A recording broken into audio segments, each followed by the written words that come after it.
In 1817, a handful of red and white cattle braved an Atlantic crossing that would forever reshape American farming.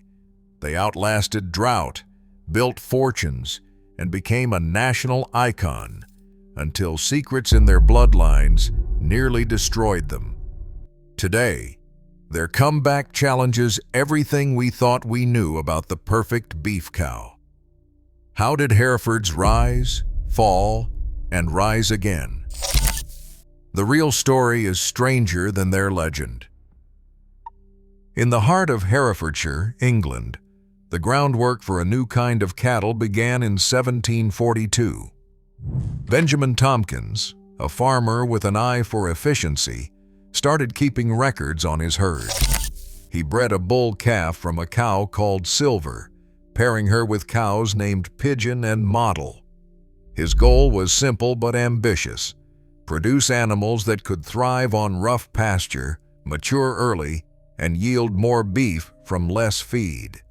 The region's heavy clay soils and unpredictable weather demanded cattle that were sturdy and reliable.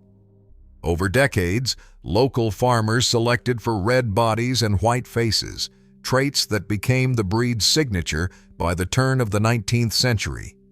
Tompkins' meticulous notes, unusual for the era, tracked which animals gained weight quickly, which cows calved without trouble, and which bulls passed on strong builds. These records gave rise to the idea of a purebred line, cattle bred not just for looks, but for performance and consistency. By the late 1700s, Herefords stood out at English markets and agricultural fairs, earning a reputation for their size, strength, and ability to finish well on grass alone. When the Industrial Revolution swept through Britain, demand for efficient beef soared, and Herefords fit the bill. Their reputation grew beyond Herefordshire's borders. Buyers from other counties took notice, drawn by stories of cattle that could weather harsh winters and still fatten on sparse grass. The breed's early adopters understood that careful selection and record-keeping could transform a local type into a standard recognized across the country. By the early 1800s, Herefords were no longer just a regional curiosity. They were a proven solution for farmers looking to feed a growing population. This foundation of selective breeding and attention to detail set the stage for the breed's journey across the Atlantic and into American pastures. In the spring of 1817, a Kentucky statesman named Henry Clay made a decision that would ripple across American agriculture. Clay, already known for his political influence and his passion for improving livestock, arranged for a shipment of Hereford cattle from England to the United States. The journey began in Liverpool, where Clay selected a bull, a cow, and a heifer, 3 animals chosen for their promise of hardiness and beef quality. The cost of this venture was steep for the time, $500, a sum that reflected both the value of the stock and the risks of transatlantic transport. The animals boarded the merchant ship Mohawk bound for Baltimore. The crossing was anything but routine. One of the bulls died before reaching American shores, underscoring the uncertainty that came with moving live animals across the ocean in the early 19th century. When the remaining cattle finally disembarked in Baltimore, they became the first authenticated Herefords to set foot on United States soil. From Baltimore, the journey continued overland to Kentucky. Clay's agent managed the trek, leading the animals through unfamiliar territory until they reached the pastures outside Lexington. There, the Herefords joined other cattle on Clay's farm, mingling with native breeds and shorthorns. The goal was not to keep the bloodlines pure at first, but to blend the Hereford traits of efficiency, early maturity, and resilience with the local stock. Over time, the descendants of these first arrivals became known as the 17s, a nod to the year of their arrival. They left their mark on Kentucky herds, but with crossbreeding, the pure Hereford lineage faded absorbed into the broader tapestry of American cattle. Clay's experiment was a gamble driven by the same logic that had shaped the breed in England, the search for animals that could thrive on rough pasture and deliver more beef with less feed. The Mohawk voyage, the $500 investment, and the careful selection at Smithfield Market all spoke to a growing American ambition to build better herds for a nation hungry for progress. In 1840, a new chapter for Hereford cattle began far from the rolling hills of England. William H. Sawton, a livestock specialist with a reputation for precision, partnered with Erastus Corning, a prominent Albany businessman. Their goal was clear: establish a herd of purebred Herefords in the United States, animals bred not for blending with local stock, but for preserving and multiplying the very traits that had set the breed apart in England. The two men arranged for the importation of 22 head, a substantial investment that reflected both ambition and confidence in the breed's future. Among these arrivals stood a cow named Matchless, later entered as number 1074 in the American Hereford Herd Book. Matchless had already earned distinction in England. Crowned champion at the Royal Agricultural Society's Oxford meeting just a year earlier. Her presence in the Albany herd signaled the seriousness of Sawton and Corning's intentions. This was not a casual experiment, but the laying of a foundation. Unlike earlier importations, which saw Herefords quickly absorbed into the American cattle mix, the Albany herd was managed with a single-minded focus on maintaining pure lines. Sawton's approach drew directly from the detailed record-keeping traditions of British breeders. Every calf, every pairing, every trait was logged. The concept of a herd book, an official registry that tracked lineage and performance, took root in these fields.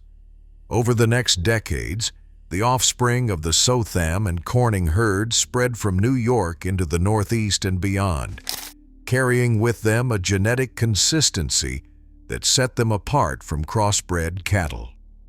This purebred base gave American ranchers a reliable source of the qualities that had made Herefords famous: early maturity, efficient growth on grass, and a calm disposition.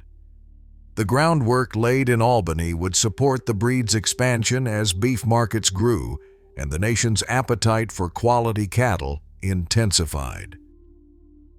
In the autumn of 1879, the air inside Chicago's Union stockyards crackled with anticipation. The Fat Stock Show was the nation's proving ground for beef breeds, drawing ranchers, butchers, and investors from across the Midwest. In the center ring, a Hereford steer stood out, not for flash, but for substance.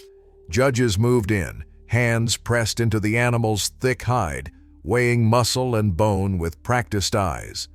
Official notes from that year mention a carcass that dressed out at an impressive percentage, yielding more usable beef than its rivals. The Hereford's early maturity and deep, blocky frame set a new standard, quietly upending expectations that had favored shorthorns for decades. Word of the Hereford's performance spread quickly through the pens and into the livestock papers. Stockmen who had clung to old breeds began to reconsider.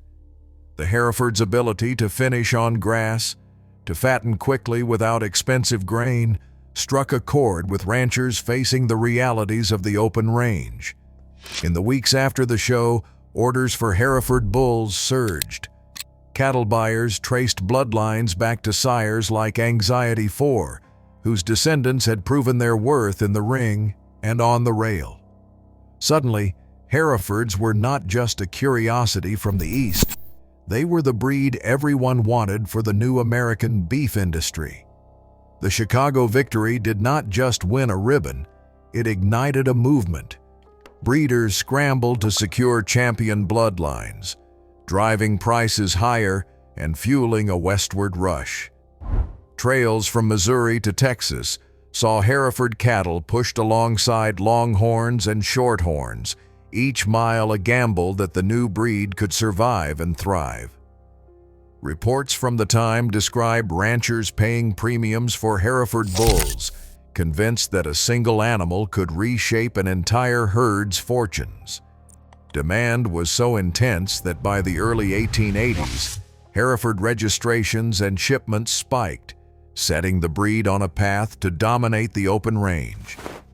Behind the headlines and the show ring applause, the real story was unfolding on the ground. Ranchers who invested in Hereford genetics found their herds growing faster, surviving harsh winters, and delivering beef that packed more value per pound. The 1879 Chicago show became the spark that turned a regional experiment into a national phenomenon, making Herefords the gold standard for American beef production. By the early 1880s, the American West was crisscrossed by trails that carried more than just cattle. They carried a new way of ranching. In these years, the Dodge City Trail became a lifeline for Hereford cattle, stretching from Kansas railheads out across the Great Plains.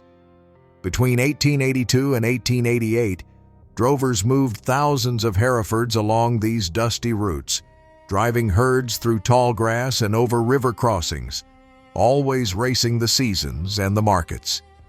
The trail was not just a line on a map. It was a test of endurance for both man and animal. Herefords, with their thick hides and steady temperaments, proved they could handle the rigors of the journey. They walked for weeks, sometimes months, covering hundreds of miles to reach new grasslands and waiting buyers. For ranch families along the route, the arrival of a Hereford herd was more than a spectacle. It was an opportunity. In western Nebraska, the McPherson family remembers their great-grandfather watching a Hereford drive pass by in 1885. He traded 2 longhorn heifers for a Hereford bull, betting that the new blood would mean hardier calves come spring. Stories like his played out up and down the trails as local stock mixed with the imported breed, gradually transforming the makeup of herds from Texas to Montana. Logistics were daunting. Water holes could be a day's walk apart. Stampedes, lightning storms, and river floods threatened the herds at every turn. Trail bosses kept detailed tally books, recording each head lost or gained, tracking which bulls sired the calves that survived the trek. The movement of Herefords was not just about numbers, but about building reputations. Ranchers who managed to deliver fat, healthy Herefords to the railheads found eager buyers in Chicago and St. Louis, where beef quality was measured by the pound and by the marbling of the cut. By the end of the 1880s, Herefords had become a common sight on the open range. Trails from Dodge City and Abilene funneled them into the heart of cattle country, laying the groundwork for the breed to become the backbone of the American beef industry. The spread of Herefords was not just a matter of geography, it was a story written in hoofprints, contracts, and the quiet determination of families who saw a future in red and white. On June 22, 1881, a group of determined cattlemen gathered inside Chicago's Grand Pacific Hotel. Their purpose was clear: create an official registry to protect the Hereford breed's future in America. The minutes from that meeting record the founding of the American Hereford Cattle Breeders Association, later known as the American Hereford Association.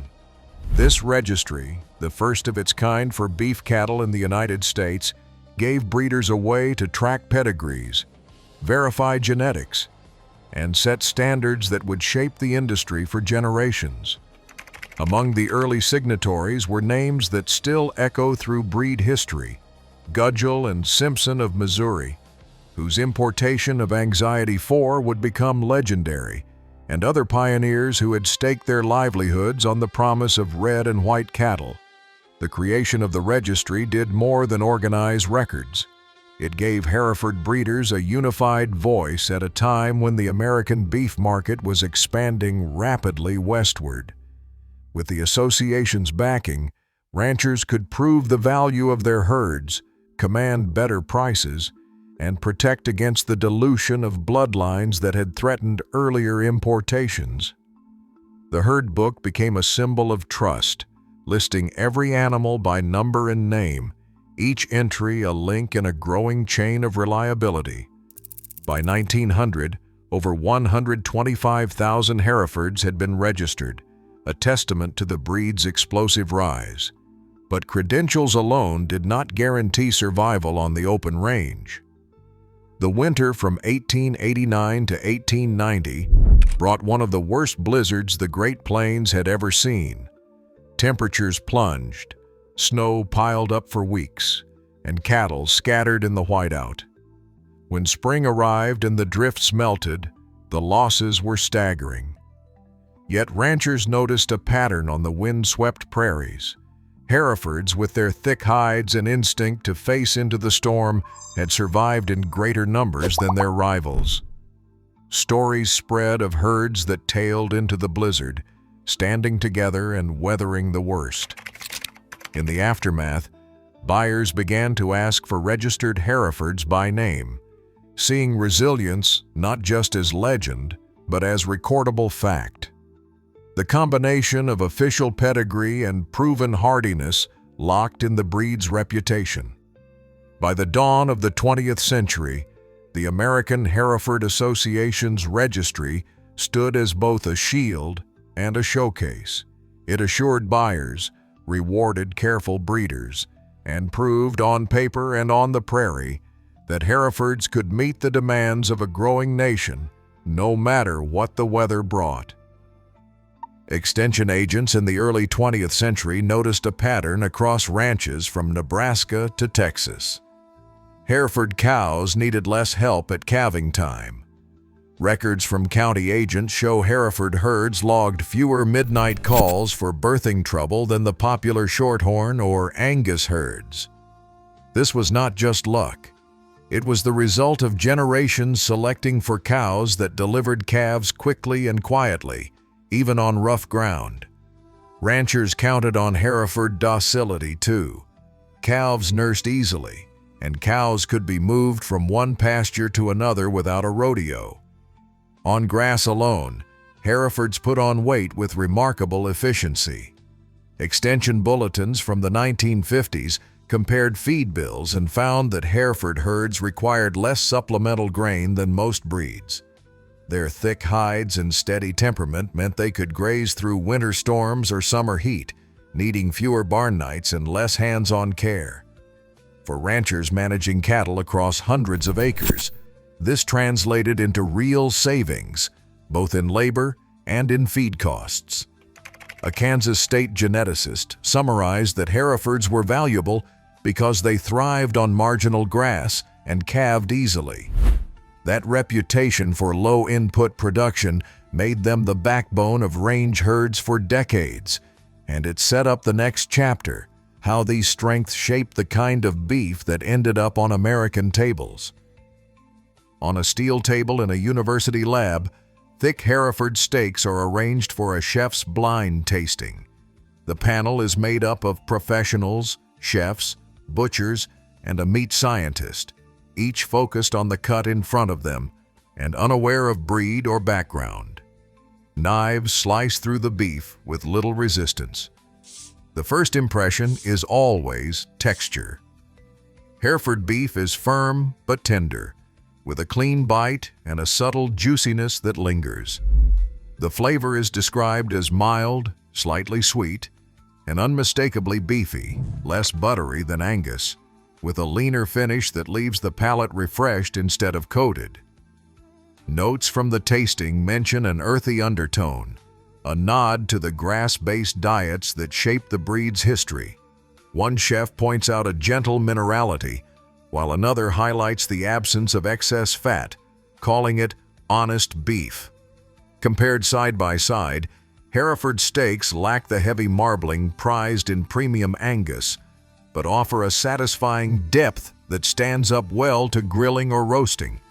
The meat scientist explains that Hereford muscle fibers tend to be finer, contributing to the even texture and consistent doneness across the cut. In kitchen trials, Hereford beef holds up to bold seasoning and pairs easily with fresh herbs, making it a favorite for chefs who want the meat's natural character to shine. For diners, the experience is straightforward: a lean, flavorful steak that delivers on tradition without overwhelming richness. This profile has kept Hereford beef on menus and in butcher shops, trusted by those who value substance over flash. Crossbreeding with Herefords became a cornerstone of herd improvement across the United States, especially as ranchers looked for ways to boost both productivity and resilience. Extension geneticists began to notice a pattern. When Hereford cows served as the maternal base in crossbred herds, the results were hard to ignore. Calving rates improved, calf survival ticked upward, and the overall health of the herd seemed stronger. Data from the National Reference Sire Program confirmed that Hereford-influenced cows delivered a measurable lift in fertility and calf vigor when paired with bulls from other breeds. The technical term for this is heterosis, or hybrid vigor, a phenomenon where crossbred offspring outperform the average of their purebred parents, especially in traits like reproductive efficiency and early growth. For ranchers planning the next generation of their herds, the appeal was practical. Hereford cows brought a reliable temperament and strong mothering instincts to the table. When crossed with Angus or Continental sires, their calves gained weight efficiently and handled weaning stress with less trouble. In side-by-side comparisons, crossbred herds built on a Hereford base consistently weaned heavier calves and showed higher pregnancy rates, a fact that translated directly into more pounds of beef per acre. As market conditions began to favor efficiency and adaptability, using Hereford cows as the foundation for crossbreeding became less a gamble and more a proven strategy for staying competitive. Veterinary records from the High Plains tell a story that does not make the sale barn brochures. In counties across Kansas, Nebraska, and Texas, ranchers began to notice a troubling pattern among their Herefords. The very trait that set them apart, their trademark white faces, came with a hidden cost. Under the relentless glare of the summer sun, lesions would form in the tissue around the eyes. At first, it looked like simple irritation, but as weeks passed, some cases progressed to full-blown ocular squamous cell carcinoma, known to ranchers as cancer eye. Extension bulletins from the 1950s and the 1960s document the rise. In some western counties, up to 5% of Hereford cows showed signs of the disease each year, with the highest rates in regions where ultraviolet radiation was most intense. Veterinarians tracked the problem to a combination of genetics and environment. The white pigmentation around the eyes offered little protection from ultraviolet rays, leaving Herefords more vulnerable than their black-faced Angus or dark-eyed Continental cousins. Pink eye, a contagious infection, also found easy purchase in exposed tissue, compounding the risk. The economic toll was real. Animals with advanced lesions often had to be culled, and insurance companies began writing special policies for cancer eye claims. Ranchers responded with practical measures. They provided shade, culled affected animals, and selected for darker eye pigment when possible. Yet the issue persisted, a reminder that every breed carries its own set of biological risks, sometimes hidden in plain sight. For Hereford breeders, the challenge of cancer eye would soon intersect with even deeper questions about genetics and trust. Whispers of trouble began to circulate in Hereford circles during the 1940s. Calves were turning up with short, swollen legs and undersized frames, some so stunted they could barely stand. At first, many breeders blamed poor feed or mineral shortages, but the cases kept multiplying. By 1944, the American Hereford Association was flooded with reports from across the Midwest and the Plains. A special board hearing in Denver that October drew testimony from breeders like L.A. Holden of Iowa, who had lost 15 calves in a single season. The defect known as dwarfism was not just a fluke. University veterinarians confirmed it was genetic, a simple recessive trait lurking in some of the breed's most celebrated bloodlines.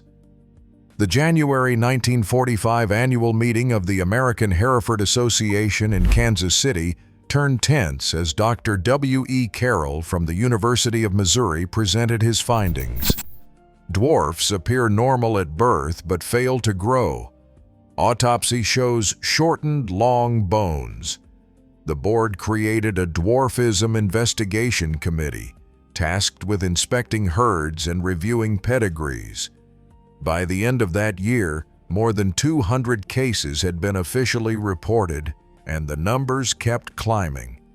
A 1948 bulletin from the American Hereford Association revealed that 12% of tested herds showed signs of the defect, with over 10,000 animals culled by 1950.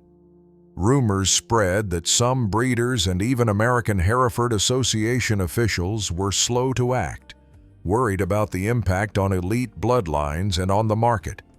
Accusations of registry cover-ups made headlines in the farm press, fueling mistrust. The association responded with mandatory blood typing, strict pedigree reviews, and public hearings. The crisis cost breeders millions and left scars that lasted for decades. For many, the scandal shattered faith in the breed's paper trail, forcing a reckoning over how much trust could be placed in the names inked into the herd book. By the late 1970s, the ground had shifted beneath Hereford breeders. Feedlots across the Midwest began to pay premiums for black-hided cattle, favoring breeds that delivered the marbling and uniform carcasses demanded by a changing beef industry. The United States Department of Agriculture introduced carcass payment grids in this era, and those grids put a dollar value on traits such as ribeye area, fat thickness, and marbling score. Angus cattle, with their consistent black hides, fit the new system perfectly. Packers and branded beef programs started offering bonuses, sometimes as much as $20 a head, for animals that graded high on these grids. In 1978, the first major brand premium for certified Angus beef sent a clear message. Color and carcass quality now commanded a price above pedigree. For Hereford breeders, the impact was immediate. Registration numbers, once a point of pride, began to fall. In the span of a decade, the American Hereford Association saw a sharp decline in new entries. Feedlot buyers, chasing premiums, shifted their orders to Angus and Crossbreds. The Hereford Registry, which had added millions of animals since the early 1900s, found itself losing ground with each passing year. As the market rewarded brand identity and carcass uniformity, Hereford cattle, long valued for their versatility, were pushed aside by the economics of the grid. The breed's dominance, built over generations, now faced its toughest test in the cold logic of the marketplace. For ranchers working the open country, horns were more than an inconvenience. They were a danger and a cost. By the early 1900s, the search was on for a solution that did not involve dehorning calves by hand. In 1901, Warren Gammon, an Iowa lawyer with a stubborn streak, started writing letters to breeders across the Midwest. He was looking for Herefords born without horns. Out of more than 1,500 replies, he found just a handful of naturally hornless animals, 14 in all. Gammon gathered these oddities and in 1910 helped launch the American Polled Hereford Association in Des Moines. The first polled Herefords were not always pretty, but they bred true. For ranchers, the promise was simple: safer cattle, less labor, and fewer injuries on the range. The polled trait spread fast. By the 1920s, polled Herefords were showing up in county fairs and stock shows from Texas to Ohio.